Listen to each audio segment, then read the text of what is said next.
This is the Fantasy Roadshow. Welcome in, everybody, to another episode of the Fantasy Roadshow with your boys here.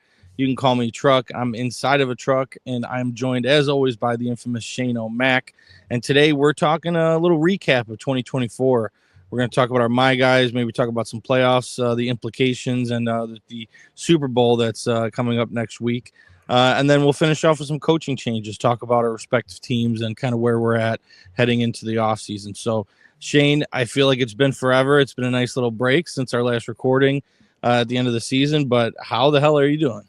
Good, man. Yeah, it does. It does seem like forever. Like, I know it's only probably been a couple of weeks, but yeah, it seems like it's been a hot minute once we were in the weekly stream of things leading up through even the final week 18 season.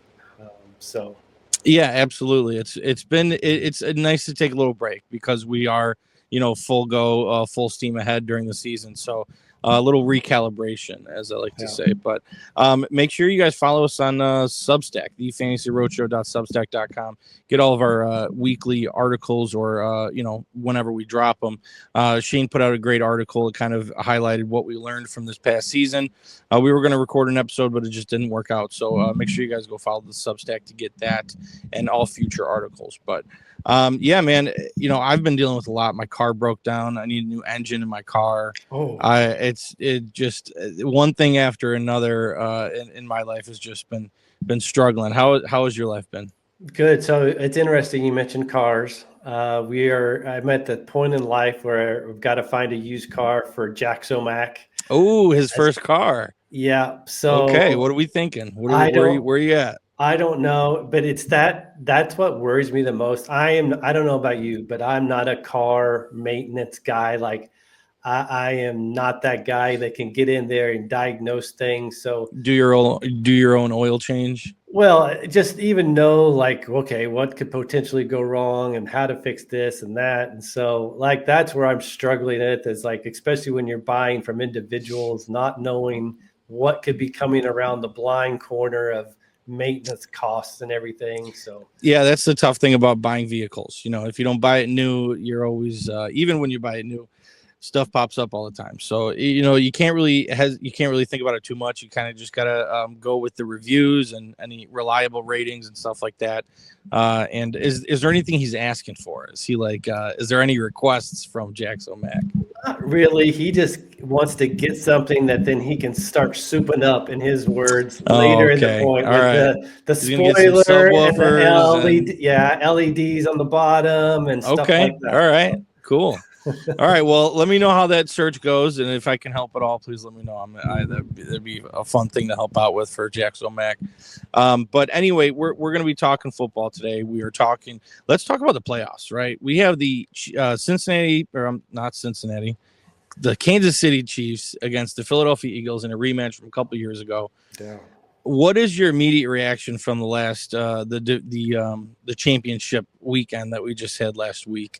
Because I have some thoughts and I'll share them. But I'm curious to what you thought of the Chiefs-Bills game and the Commanders-Eagles game.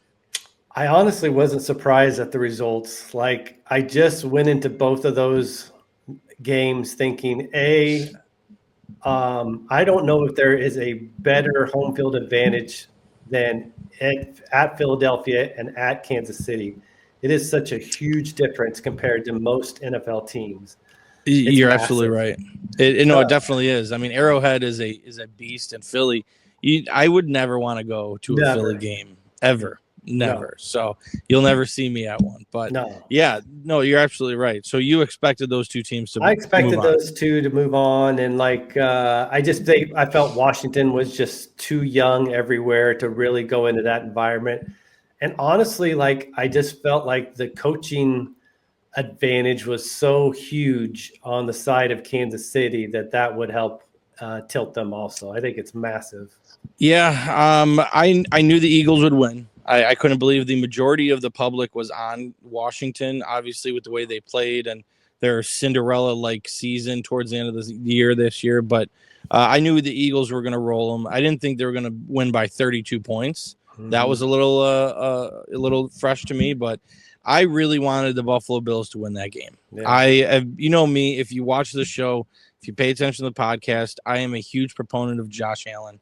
I have always been since he came in the league, and I really felt like this was his year, and unfortunately it wasn't. At my immediate reaction from the game, those calls were bullshit. Kincaid, that was a first down. The play after that, that was a first down. The Worthy catch, that didn't seem like a catch to me. But now, as I had time to recollect and collect my thoughts on it, Buffalo Bills didn't deserve that win. You can't be innovative on fourth down when you're getting fourth down all game and you can't get it done. You're getting stuffed left and right. So you're continuing to run these plays that, and then we see Patrick Mahomes do those naked boots and easily get the first down. You got to get those first downs when you need them.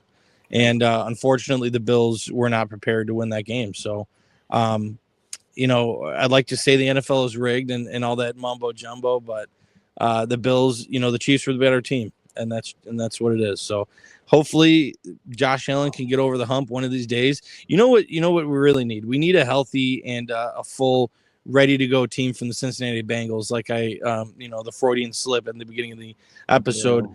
Cincinnati Bengals beat them in the AFC playoffs, the AFC Championship game not too long ago. We need Joe Burrow to come in and save the NFL from Patrick Mahomes. That's what we need.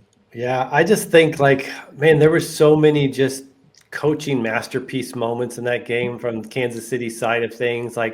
Spags. Spags is he's the best defensive coordinator in the league after that game. I mean, that guy is a magician on the defensive side of the ball. And it was a showcase. Yeah, it really was. Even the first time they played, Mahomes had 0 rushes, and in this game they rushed him 11 times. That's a career high for him. That he had, and then they just come up with these matchups even on offense. So the Worthy touchdown, they had him matched up on Hamlin, the safety. I mean, that is a mismatch all day long. P. Ryan hadn't touched the ball all game, and in crunch they let him out in the flat, and for the crucial game clinching, look, it could have been P. Ryan, it could have been Noah Gray, it could have been Justin or Watson. That's what's so cool about the Chiefs is they're able to get these players involved that you're just not expecting. You're watching out for Worthy, you're watching out for Kelsey, Pacheco, Hollywood Brown, but they just got playmakers, and it's so hats off to you. I think the Chiefs are going to end up winning. I don't know if we're going to record another episode prior to the Super Bowl, but I don't see how the Chiefs lose this game. I'll be rooting for the Eagles. Don't get me wrong. I want to see Saquon Barkley win a Super Bowl. I really want to see that, but I just don't. I don't know. The Chiefs, they're the team of destiny this year, and that's pretty clear to me. Yeah, unfortunately, I think we're all have Chiefs fatigue for sure. But I mean, they're not. Look, Patrick Mahomes is not retiring. We're going to be dealing with for the next 10 years.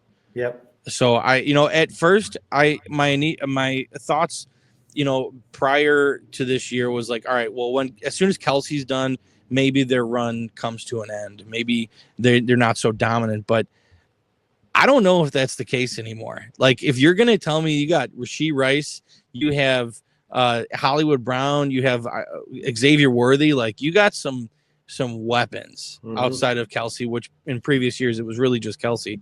But I don't know. I just don't see how these Chiefs slow down anytime in the next decade. Yeah. So, but anyway, we'll talk about more of the playoffs in the Super Bowl at another time. Let's get into our My Guys. We're going to recap the guys that we suggested you draft. We planted our flags on these guys. We were talking about them all off season, and we're just going to kind of go through them and see which ones we got right, which ones we got wrong, so to speak. So Shane, why don't you kick it off? Who is your My Guy quarterback, and how'd they do this year? So probably that was my biggest miss was my quarterback was Jordan Love. And I think 2 things happened. One, he had a couple different injuries at the beginning of the season that affected him. And then I guess I was not anticipating then from that point on, this team really became a run heavy team. I mean, we saw them really, really rely on Josh Jacobs in the run game, just tons of rush attempts. I think over the second half of the year, I think Love only had more than 30 pass attempts once. Crazy pass attempts. The volume was way down from what I was expecting. So Well, I think that speaks to the inconsistencies of the wide receivers too. Like, in the beginning of the season, I was re-listening to some episodes for whatever reason, and we were talking highly about the Packers wide receivers, and that's just that is a whole different narrative right now with Jaden Reed not end up being the number one guy we thought he was going to be. Christian Watson still struggling to get on the field. Romeo Doubs coming in and out. Just inconsistencies all over the field. Tucker Kraft kind of had a breakout year when we all really liked Luke Musgrave. So it's like, I don't know. I don't know what to think about these Packers wide receivers, but you're right. Jordan Love didn't really pan out the way we thought he would. I think my big takeaway will be for this year in 2025, like if you see a team bring in a bell cow type running back, like it can make a difference because, the previous year he had passed 30 pass attempts 12 times. Mm-hmm. He only did it 5 times this year total. So that could be something to pay attention to. I don't know if we've got this year. We're probably not going to have that big free agency class that we had, like with Derrick Henry, Josh Jacobs, Barkley. That's probably not going to happen, but it's something to keep in mind, though. I know the majority or not the majority. I know some of the running backs got 1-year deals, but yeah, I agree with you. It's not going to be fireworks in the running back department with free agency this year. But no, you're right. If there's an archetype of that type of running back joining a team, they went and got him for a reason. Mm-hmm. So that's what to expect. But my quarterback, I had 2 quarterbacks that I planted a flag on this year. One of them obviously being Caleb Williams. And I don't need to really go in depth with Caleb. Drafted as QB 13, finished as QB 16. QB 24 on a points per game basis. We all know the struggles that he had. Still had over 3,500 yards and 20 touchdowns, only 6 interceptions. Very, very, he showed his potential, which is what I wanted to see from him. And we'll talk about Ben Johnson in a little bit, but Caleb might be a potential my guy next year too. He might just be a perpetual my guy. I believe in him, and I think it's going to work out. But unfortunately, this year didn't really return value on the draft capital. Yeah, it was, and he had some he had good stretches of top 6, top 7 performance. I think he had 3 games where he was a top 8 finisher. Yeah. And I did as the year got on, we saw a little bit more rushing from him. So I think that's positive. So. Yeah, absolutely. And then my other guy was Joe Burrow. Obviously, I was really big on Jamar Chase. He was our number 1 consensus on the show. I was drafting him every chance I could get, and then following it up with a Joe Burrow. Being drafted as QB7, finished as QB3. It was his best season, statistical season, almost 5,000 yards, 49, 18, and 43 touchdowns. He put on a clinic, and they go hand in hand, Joe Burrow and Jamar Chase. I'm going to be targeting these guys next year as well. You know what I mean? It's just tried and true. They are great. And I don't know how it's going to work without T. Higgins. I think he's going to be gone this year, but Joe Burrow was a big hit for me. Single-handedly, Joe Burrow and Jamar Chase helped my terrible dynasty team get to the playoffs. Mm-hmm. Just the 2 of them single-handedly. So they are the special players. Love Joe Burrow, but yeah, he was one of the hits that I had on quarterback. Missed on Caleb, hit on Burrow. You win some, you lose some. Yeah, he was going in round 5. So think of the team you could put together in the first 4 rounds, and then you got him in round 5. Absolutely. Did you have any other quarterbacks? It was just Jordan Love, right? Just Jordan. What about running backs? Who do you got? My big main guy was, and I was even in PPR leagues, I was taking him as early as the 1-2 turns in the first part of second round, and that was Derrick Henry. I just didn't understand why he was not going higher than he was even in PPR leagues. I just thought the setup was too incredible with Lamar Jackson setting him up, which is what it was. I wasn't worried about the mileage or the years that he had. So, I think it was 6 or 7 top 5 finishes he had for the year. So, he was amazing. Yeah, we saw the writing in the stars, right? We knew, we said it before he went to Baltimore. We're like, he's going to have a 20 touchdown season. Didn't quite get 20 touchdowns, I don't think, on the regular season, but pretty darn close. Yeah. It's him, and it was Saquon too, right? We all hit on Saquon. He wasn't technically a my guy for anyone because of where he was being drafted, but he was on a lot of my rosters, very highly drafted and underdog. And I mean, it's one of those things where you look at the talent, and then they go to a great team that knows how to run the ball with a great offensive line, and it's a recipe for success. So you can't overthink stuff like that. But yeah, Derrick Henry was a big hit for you this week or this season. Yeah, for sure. My running back, my guy was James Conner, trademarked as my best friend. We was drafted right around RB19, right around RB20 range. He finished as RB11. Yeah. RB14 on a points per game basis, had over 1,000 yards. It was his most productive season yet. Also, he played 16 games for the first time in his entire career. We all were drafting Trey Benson because we're like, hey, it's James Conner. He's going to miss a bunch of games. That wasn't the case. Only missed one game this year. He now has back-to-back 1,000-yard seasons. So, like, you know, I knew I loved James Conner for a reason. Like, the guy is one of those. I think he had just under 50 receptions this year too. So, anytime you have a running back that has 1,000 yards and 50 receptions, you got a bell cow guy, and that's what they were using him as. James Conner really helped the Cardinals have a somewhat of a good season, and he really returned some value for me at that current draft position. Yeah, I think the two things that surprised me on this where I got him wrong was I wasn't even really expecting I was maxing him out at probably 10 games. So I was not expecting that See, many I would have said I don't know if I ever said it, but I would have said like around 12 or 13. You know, I'm missing, you know, a handful, 4 to 5 games, but I mean 16 games, you know, yeah. I didn't see that coming. And then I should have I really thought, you know, Trey Benson would get more work, but it was kind of, two things. It was kind of like what we saw in the first year in Seattle with Charbonnet and Walker. And then, you know, with Connor staying healthy, just Benson couldn't get the work that some thought he was going to get.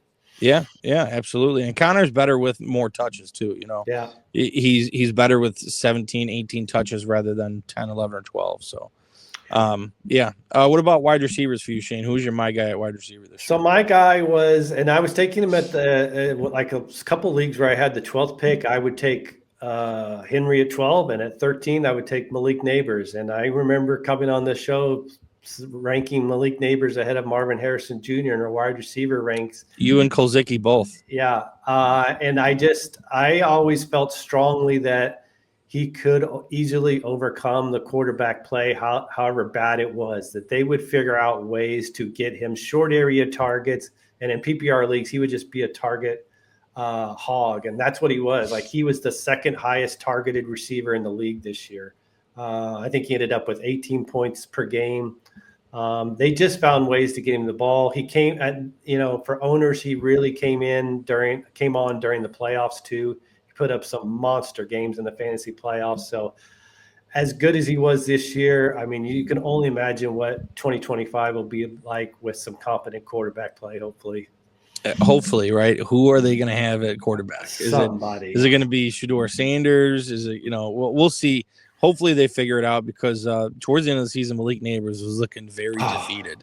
Those post-game press conferences in the locker room were brutal for Malik Neighbors. So, but you're right. I mean, we talked about at the beginning of the season with Neighbors, he could easily break the rookie target record. So I don't think he did, but he was right up there, man. This guy was something special. And you guys were right on with putting him over Marvin Harrison. I was not willing to do that, and clearly I was wrong. So Malik Neighbors, special talent, and that was a big hit for you. Yeah. My wide receiver was a scary Terry McLaurin. Man, Terry McLaurin was drafted as wide receiver 31.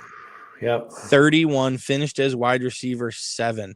I'd go to say this might be my biggest hit of the season. Yeah. Was my call on Terry McLaurin. He finished as wide receiver 16 on a points per game basis. First time finishing inside the top 10 of wide receivers. He's, had plenty of 1,000-yard years with bad quarterback play. And I knew that with Jaden Daniels, this is going to take him over the edge. And what took him over the edge was 13 touchdowns, right? The touchdowns is, I think prior to that, I think his most was like six touchdowns in a season. So Terry McLaurin is such a good wide receiver, and now he has a connection with Jaden Daniels. I think they're going to try to get another wide receiver in there too this offseason. We'll see how that develops, but Terry McLaurin, I mean, he came in clutch for me this year. He was good, and 100%. he was like Neighbors also, like in the fantasy playoffs. I think it was like 4 out of his last 5. He was over 20 points, so he came through also when it mattered the most. There was one dud game. One game there was a dud, which killed me. But overall, I love Terry McLaurin. Yeah. I had another wide receiver on there. Was DJ Moore. Kind of went involved with the Caleb Williams. Didn't really. He still returned value, but not where I thought he was going to end up. He was being drafted as wide receiver 22, ended up as wide receiver 16. But discrepancy, he was wide receiver 28 on a points per game basis. So he had some big weeks, had some bad weeks. 4th consecutive year playing all 17 games. So, despite this team struggles, he's reliable, and the Bears have him for quite a while now. So I'm really hoping with Ben Johnson at the helm, we'll talk about him a little bit. I keep wanting to talk about Ben Johnson, but I'll put that off until the next segment. But yeah, DJ Moore returned value, but I thought he would have a better year. Not quite what I was expecting. Yeah, I think if we'd have seen Caleb hit probably the 4,000-yard mark, which I think all 3 of us thought he was going to, and hit the 30 touchdown mark, which I think we all thought he was going to, then I think he would be probably up there as a top 10 guy probably. Oh, absolutely. You're talking another 500 yards and 10 touchdowns. Yep. So easily probably 3 or 4 of those touchdowns are DJ Moore's. Maybe 200 more yards for DJ too. But yeah, you're absolutely right. Yeah. What else you got? Did you have any other ones? Move on to tight end. Yeah. So my other one receiver I had was Pickens, George Pickens in Pittsburgh. Yes. And it was such an up and down roller coaster year. Like it was at first of the year, he was handcuffed with Justin Fields, kind of limited down the field throwing. And then when Russell Wilson came in, at first we saw those boom games from him as they were throwing down the field. But then, Russell and that whole team struggled like over the last 6 games when they were facing a really tough in division opponents, and that affected Pickens. And then he just body language and emotional state, I think he started to go downhill also. So yeah, Pickens was tough, man. He has another one that has a crazy potential. I don't know, from the talks that I've heard around Pittsburgh, I think they're trying to dish him away. Yeah, this year. So. Yep, I think so. So we'll see where he ends up. He's got all the talent in the world. Maybe kind of a bad attitude and a little questionable judgment at times. But yeah, I mean that was tough. Yeah, that was tough. For tight ends, I was all over Trey McBride. He was my number 1 tight end. Number one guy. I hit on him, but I was also planting my flag on Kyle Pitts. So I don't really want to talk about Kyle Pitts too much. I finished as tight end 15.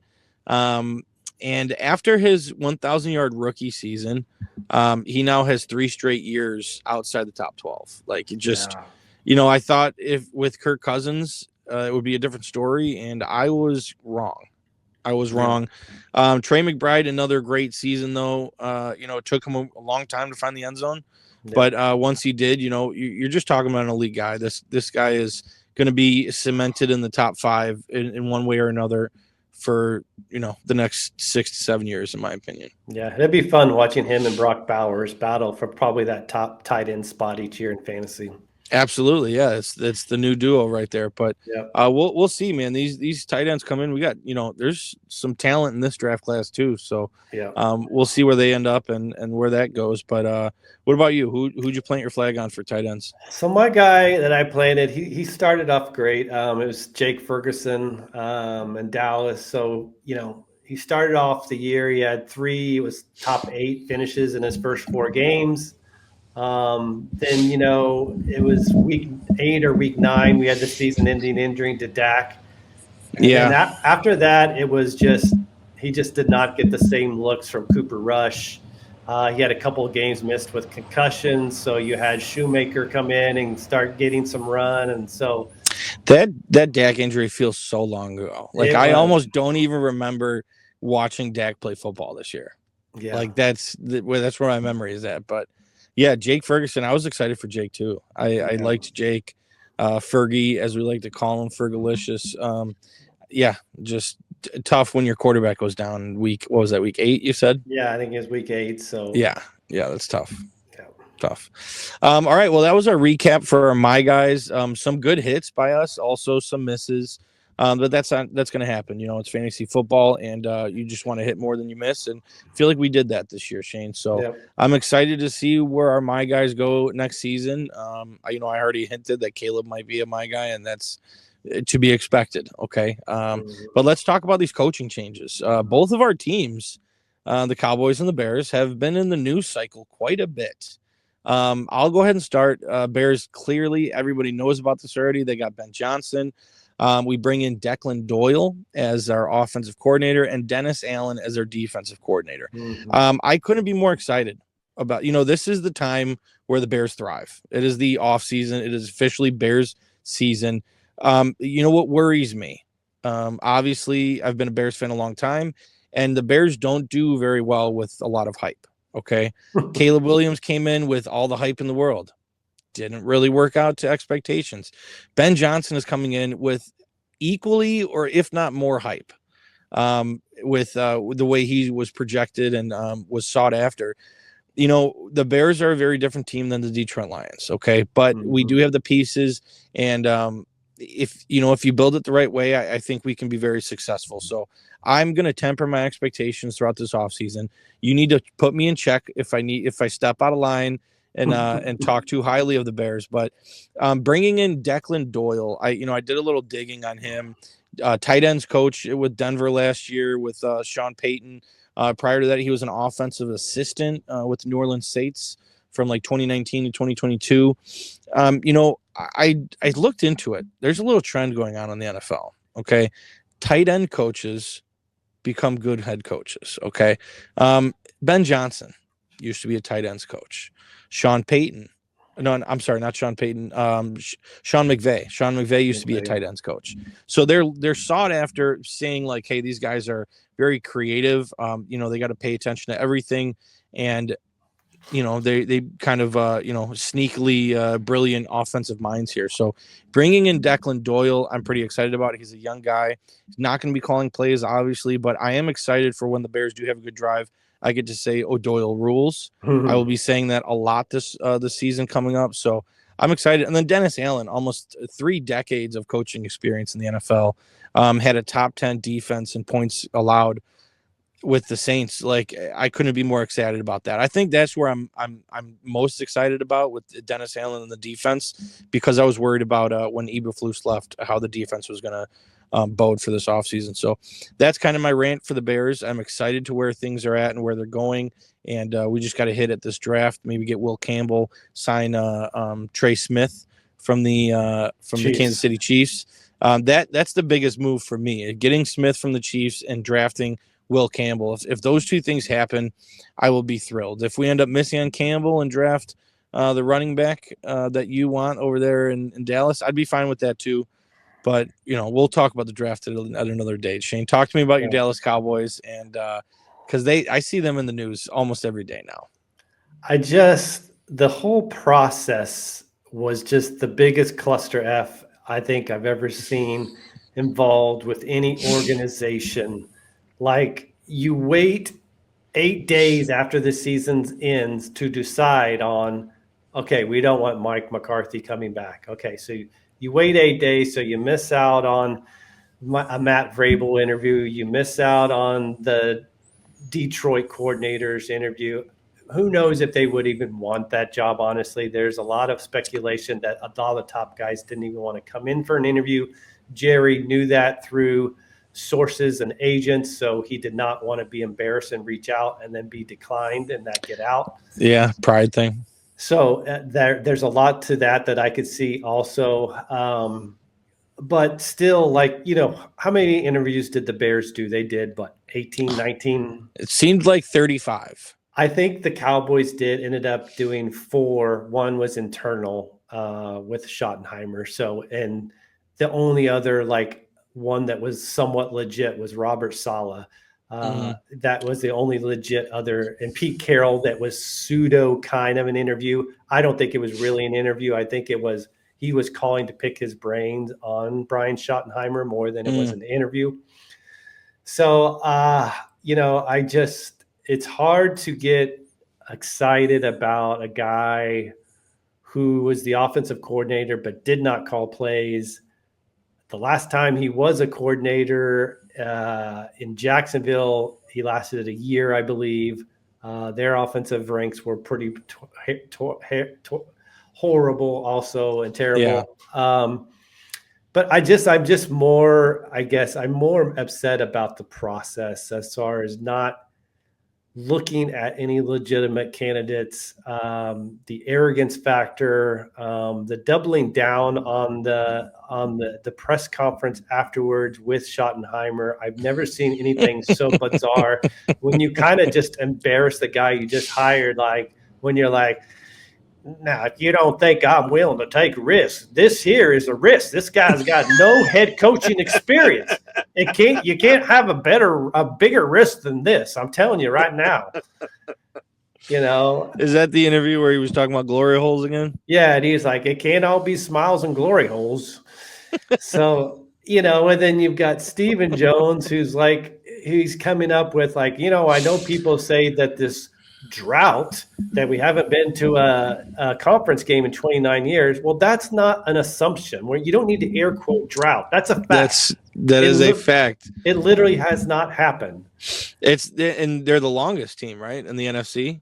Yes. Every other team has been to the NFC Championship since then. Yes. Yeah. So that's a drought. That's a drought. That is a major drought. So, and I don't understand. So I guess the big hang up I would have honestly been fine with bringing McCarthy back. I think had Dak not gotten hurt, I think probably they might have been able to sneak in the playoffs. But his big hang up was he didn't want to give McCarthy 5 years. Well, you gave Schottenheimer 4. What's 1 year's of difference, really? When we've got NFL teams firing coaches after 1 year and paying them for another 4, 1 year is not a big difference. So I completely agree with you. I thought it was bullshit when the Bears requested an interview with Mike McCarthy, Dallas, and Jerry Jones was like, no, fuck you. Nope, not going to happen. And then they go around, and then a couple days later, like, yeah, we're not going to hire him. I mean, come on. Yeah, it's just been a circus this offseason so far. It's only the end of January. Like, we have a long time for the circus to develop. So, here's the thing. Schottenheimer, say what you want, doesn't have that much experience as a head coach, but he's been around this coaching thing for a long time, right? Rooted in his family history and everything like that. So, I still think that the Cowboys, just when you count them out, they can surprise you. So, that division is what's the stat? Like every year it's a new person, a new team wins the division. So you never know. The Cowboys, I'm not counting them out. That's all. I don't mind where they've kind of gone direction wise for their coaching staff. So I think Eberflus is one of those guys that's a better coordinator than a head coach. He is. I think you're in a good spot with Eberflus. He knows how to call a defense, and that's where he got his chance from. Was when he was calling defense for Indianapolis. That defense was very, very stout. So I think you're okay. I think you're in a good spot. I don't think you need to think the world is burning with the Schottenheimer fire or with the Schottenheimer hire. But overall, I agree with you. The process just wasn't ideal. So I thought it was funny though. I was paying attention to the news cycles and messaging you like, what is going on? So, but it's been fun, man. This 2024 season was a lot of fun. I'm excited that we got through it. We're entering in our season 3 as a show. So I'm excited about that. We're going to be talking some draft analysis. We got more stuff coming up for you guys. Maybe a Super Bowl recap, talk about that a little bit, and then go from here. But stick with us. We're going to have a lot of fun this offseason, a lot of draft talk and a lot of stuff like that. So pay attention to the Substack, thefantasyroadshow.substack.com. Follow us on social media. Please like the video, subscribe to the channel, and above all, Shane, what should the roadies do? Buckle up. We didn't even talk about Duval. Buckle up.